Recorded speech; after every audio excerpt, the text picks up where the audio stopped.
बिस्मिल्लाहिर्रहमानिर्रहीम।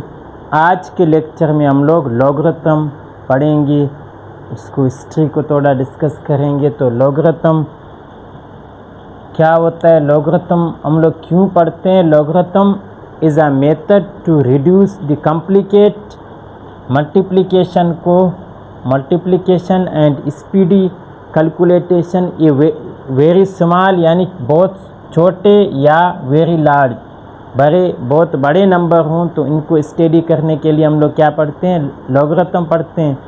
और इसका फार्मूला क्या है, यानी कैसे लिखते हैं, log x is equal to log a y।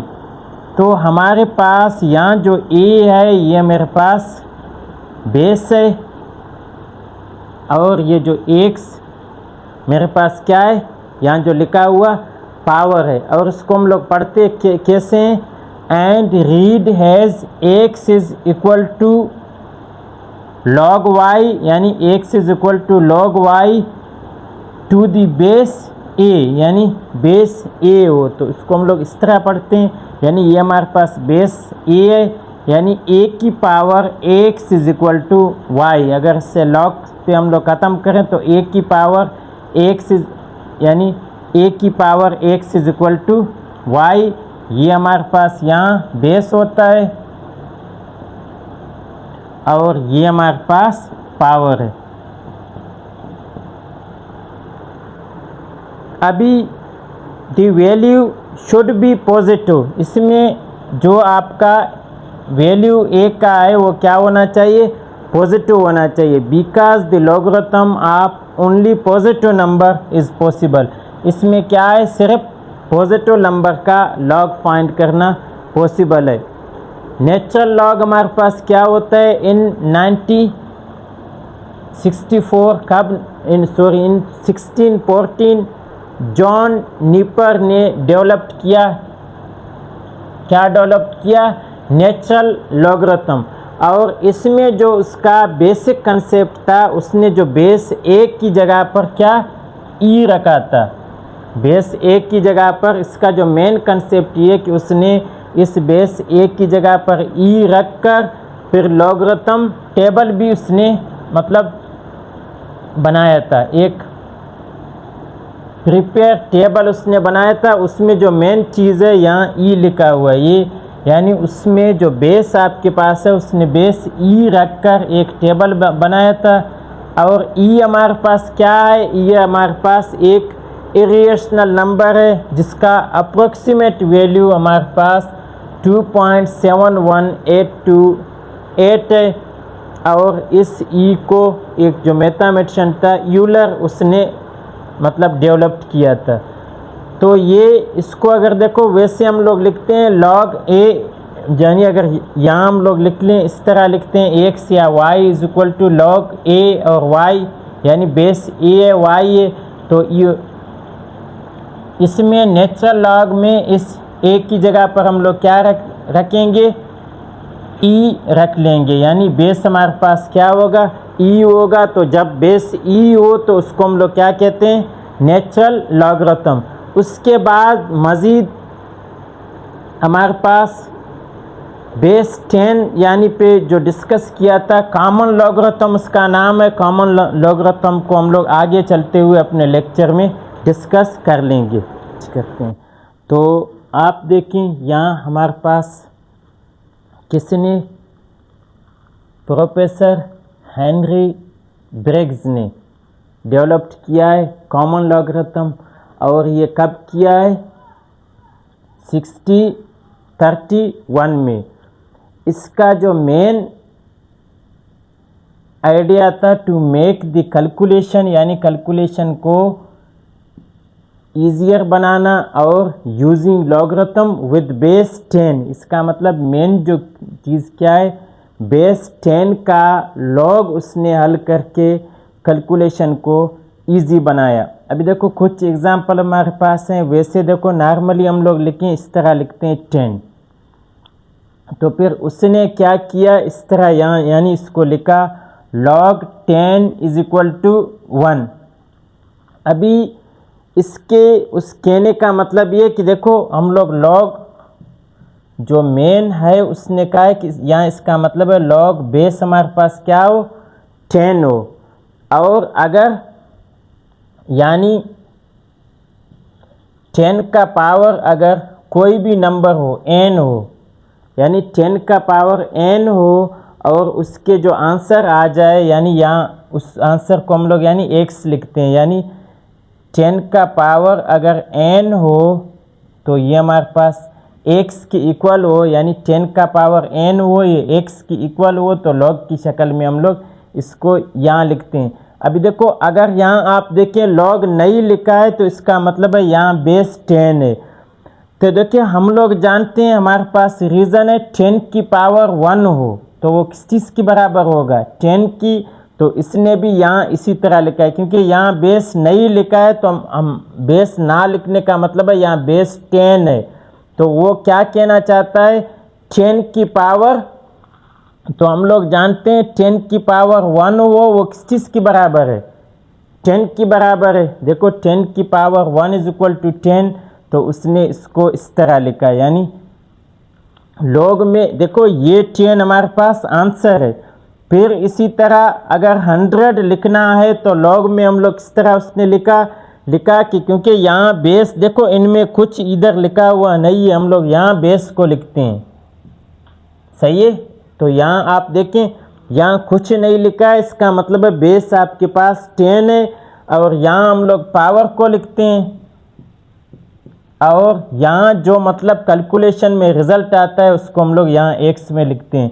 तो यहाँ देखो उसने लिखा 10, यानी वैसे तो हम लोग नॉर्मली इस तरह लिखते हैं, लॉग की शक्ल में उसने क्या लिखा, यानी 10 की पावर 2 इज इक्वल टू 100। तो देखो ये यहाँ मतलब कुछ नहीं लिखा, इसका मतलब है कि वो पावर 10 की बात कर रहा है, तो 10 की पावर 2 हो वो किस चीज़ की इक्वल होगा 100 की, यानी 10 की पावर 2 इज इक्वल टू 100। इसी तरह अगर हमारे पास नंबर 1000 हो तो हम लोग फिर वो 1000 को लॉग में क्या लिखेगा, क्योंकि यहाँ बेस कुछ नहीं है, इसका मतलब है 10 है, 10 का पावर 3, देखो आगे हमने लिखा भी रीज़न 10 का पावर 3 इज इक्वल टू 100, तो उसने यहाँ लिखा है, यानी 10 का पावर 3 इज इक्वल टू 1000। अभी उसने लॉग की शक्ल में इस तरह लिखा है। अभी अगर यहाँ हमारे पास 1 है तो हम लोग जानते हैं कि अगर 10 का पावर हम लोग 0 करें 1 आ जाए, तो देखो इसने यहाँ 0 लिखा है, यानी 10 का पावर 0, यहाँ हम लोग पावर लिखते हैं 10 का पावर 0 इज इक्वल टू 1, तो मतलब उसने इस तरह बेस 10 को बनाकर कैलकुलेशन में हमारे लिए आसानी की। तो फिर आप देखें लॉग, अभी अगर हमारे पास नंबर क्या हो 0.1 हो तो 10 का पावर अगर -1 हम लोग लिखें तो हमारे पास क्या आ जाएगा 0.1। देखो इसने लिखा है लॉग, यानी लॉग 10, यहाँ कुछ नहीं है, इसका मतलब है बेस 10 है, 10 का पावर मतलब अगर पावर -1 हो तो किस चीज़ की इक्वल होगा 0.1 के। इसी तरह अगर हम लोग 0.01 लिखें तो हमारे पास देखो आगे हमने रीज़न लिखा है 0.1 कब होगा, जब 10 का पावर -2 हो, यानी अगर 10 का पावर -2 हो तो देखो लॉग की शक्ल में उसने इस शक्ल में लिखा है, 10 का पावर -2 हो तो वो किस चीज़ की बराबर होगा 0.01 की। तो ये कंसेप्ट अगर आपको समझ में आ गया तो फिर हमारे पास ये एग्जाम्पल हल करना बिल्कुल सिंपल होगा। अभी वो कहता है right the following in logarithm form, तो देखो लॉगरिथम फॉर्म में हम लोग इसको देखो इस तरह अगर चेंज करूं तो मैं इस तरह लॉग लिखूंगा। अभी देखो यहाँ अगर बेस कुछ नहीं है तो इसका मतलब है बेस 10 है, अगर 10 हो तो आपको यहाँ लिखने की ज़रूरत नहीं है, 10 के अलावा हो।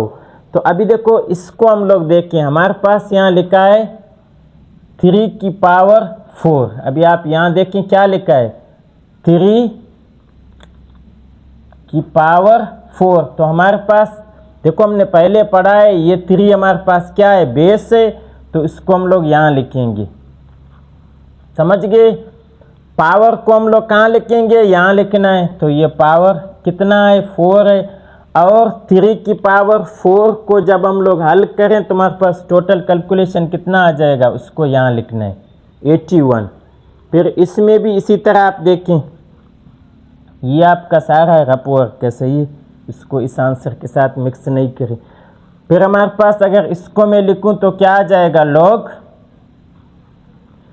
यहाँ मेरे पास बेस क्या है 7 है, तो मैं बेस को देखो इधर लिखना है, ये बेस है, इसको देखो मैं देखूं ये मेरे पास क्या है, बेस है ना, और ये इसका पावर है, तो इस बेस को इधर लिखना है, इस पावर को इधर लिखना है। पावर मेरे पास क्या है -2 है, और ये फिर यानी इन दोनों को 7 की पावर -2 में करूं तो मेरे पास टोटल कैलकुलेशन कितना आएगा 1 आवर 49। तो इस तरह इसको हम लोग मतलब एक्सपोनेंशियल फॉर्म हम लोग इसको कहते हैं, जब पावर में कोई नंबर हो तो एक्सपोनेंशियल फॉर्म से हमने किस फॉर्म में कन्वर्ट किया, लॉग वाले फॉर्म में कन्वर्ट किया।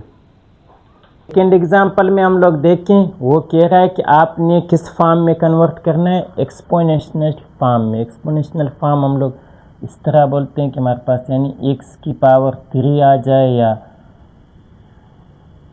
3 की पावर y आ जाए, कोई भी आ जाए, इस तरह पावर की शक्ल में हो तो उसको हम लोग एक्सपोनेंशियल फॉर्म कहते हैं। अभी आप देखें, हम लोग जानते हैं ये हमारे पास बेस होता है, ये हमारे पास पावर होता है, और वो उसके इज इक्वल टू के बाद तो यहाँ हमारे पास क्या आएगा, बेस कितना है 7 है, उसका पावर कितना है 3 है, इज इक्वल टू 343। अभी देखो ये एक्सपोनेंशियल फॉर्म में कन्वर्ट हुआ पावर की फॉर्म में। जहाँ हम लोग देखें, हम लोग जानते हैं ये हमारे पास बेस होता है, तो बेस हमारे पास 2 है, उसका पावर कितना है, ये पावर होता है, पावर 6 है, इज इक्वल टू 64। ये सिंपल इसका यही आंसर है। देखो थर्ड सवाल में कहता है find the value of x, कहता है x की वैल्यू आपने फाइंड करना है। तो यहाँ आप देखो लिखा है x log 3 over 27। तो सबसे पहले हमें इसको कौन से फॉर्म में कन्वर्ट करना होगा, फाइंड करने से पहले एक्सपोनेंशियल फॉर्म में कन्वर्ट करना होगा। तो हम लोग कहते हैं by converting into exponential form. तो अगर इसको एक्सपोनेंशियल फॉर्म में कन्वर्ट करूं तो ये हमारे पास बेस है, तो ये हमारे पास पावर है, तो 3 की power x is equal to 27। अभी हम लोग देखें, यहाँ देखो उसने लिखा है 3 की power x is equal to 27। अभी अगर ऐसी कंडीशन में आपको x फाइंड करना हो तो यहाँ देखो 2 वैल्यू दिए, बेस में x है, बेस में 3 है, पावर में x है। तो अभी आपने इस 27 को इस तरह मालूम करना है कि हमारे पास यहाँ देखो जो दिया है x के अलावा हो कोई नंबर हो 3, यानी हमारे पास बेस क्या हो 3 हो। तो 27 को हम लोग 3 के साथ डिवाइड करते जाते हैं कि कितना आ जाएगा 3 के साथ, इसलिए कि इस बेस को लाजमी इस बेस के बराबर करना है। अगर ऊपर x दिया है तो ये क्या आ जाएगा हमारे पास 3 की पावर, अगर मैं देखूं 3 9 जा, फिर क्या आ जाएगा 3 3 जा और 3 1 जा। तो अगर मैं यहाँ देखो इस 27 को, इसको आपने उसी तरह लिखना है, और इस 27 को मैं इस तरह लिख सकता हूँ नहीं 3 की पावर 3। देखो ये अगर यहाँ आया है, देखो 27 को हमने हल किया तो हमारे पास यहाँ कितने 3 हैं 1 2 3 3 3 जा 9 9 3 जा 27। तो यानी मैं 27 को 3 की पावर 3 करके लिख सकता हूँ। तो देखो इस इज इक्वल टू का, ये जो यहाँ इज इक्वल टू का मतलब है एक तराजू है, उसके दोनों साइड बराबर हैं। तो ये बराबर उस सूरत में होगा मेरे पास दोनों का बेस सेम हो और पावर सेम हो। देखो अगर तराजू थोड़ा कम ज़्यादा हुआ तो इस तरह होगा, इज इक्वल टू का मतलब है पूरा इस तरह बराबर हो। तो बराबर ये इस कंडीशन में होगा जब मेरे पास बेस भी सेम हो, पावर भी सेम हो। तो यहाँ आप देख रहे हो दोनों के बेस 3 हैं, तो अगर बीच में इज इक्वल टू का साइन दिया है, अगर बेस दोनों के 3 आए तो इसका मतलब है पावर भी दोनों के 3 होना चाहिए। तो इसीलिए हम लोग लिखते हैं x इज इक्वल टू 3। देखो अभी x फाइंड हो गया। तो ऐसी सवाल जब भी आ जाए आपने क्या करना है, जो मतलब x के अलावा अगर बेस दिया है तो मतलब x यहाँ अगर 3 दिया है तो इस बेस को आपने 3 के बराबर करना है। समझ गए? जो यहाँ दिया है यानी x के अलावा दिया है उसके बराबर करना है। अभी सेकेंड एग्जाम्पल में हम लोग देखते हैं, उसने लिखा है log x is equal to 64 is equal to 2।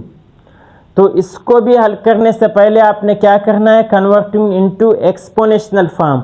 तो एक्सपोनेंशियल फॉर्म में हम लोग जानते हैं ये x हमारे पास क्या होता है, बेस होता है। तो ये इस तरह आएगा, ये हमारे पास बेस हो गया और ये 2 हमारे पास क्या होता है, पावर होता है और ये किस चीज़ की इक्वल है, 64 के। अभी आप देखें यहाँ बेस उसने 1 से नहीं दिया, पावर 2 दिया है। तो इसको हल करने के लिए अभी आपने 64 को इस तरह कन्वर्ट करना है कि हमारे पास पावर 2 आ जाए। तो हम लोग देखते हैं 64 हमारे पास किसका, 2 पावर 2 का मतलब है स्क्वायर ना। अभी देखो यहाँ ये x पावर में दिया था, आपको बेस दिया हुआ था, तो फिर आपने बेस मतलब लाया, वही मतलब कोई बेस लाया। अभी यहाँ यानी बेस को इक्वल किया, 3 किया। अभी यहाँ इसमें ये चेंज है कि आपके पास ये जो पावर है यानी x का यहाँ जो पावर है 2 है। तो अभी आपने लाजमी पावर को 2 बनाना है, स्क्वायर करना है। तो हम लोग देखते हैं हमारे पास 64 किसका स्क्वायर है। तो हम लोग सिंपल ही जानते हैं 64 हमारे पास किस चीज़ का स्क्वायर है, हम लोग जानते हैं कि हमारे पास 64 8 का स्क्वायर है। अभी देखो यहाँ भी सेम चीज़ है, आपके पास बराबर है तो इसका मतलब है ये बराबर का साइन उस सूरत में आएगा जब बेस भी आपके पास बराबर हो और पावर भी आपके पास बराबर हो। तो यहाँ हम लोगों ने देखा हमारे पास पावर दोनों 2 हैं, तो इसका मतलब है बेस भी बराबर है। यहाँ x किस चीज़ की इक्वल आ जाएगा, 8 की इक्वल आएगा।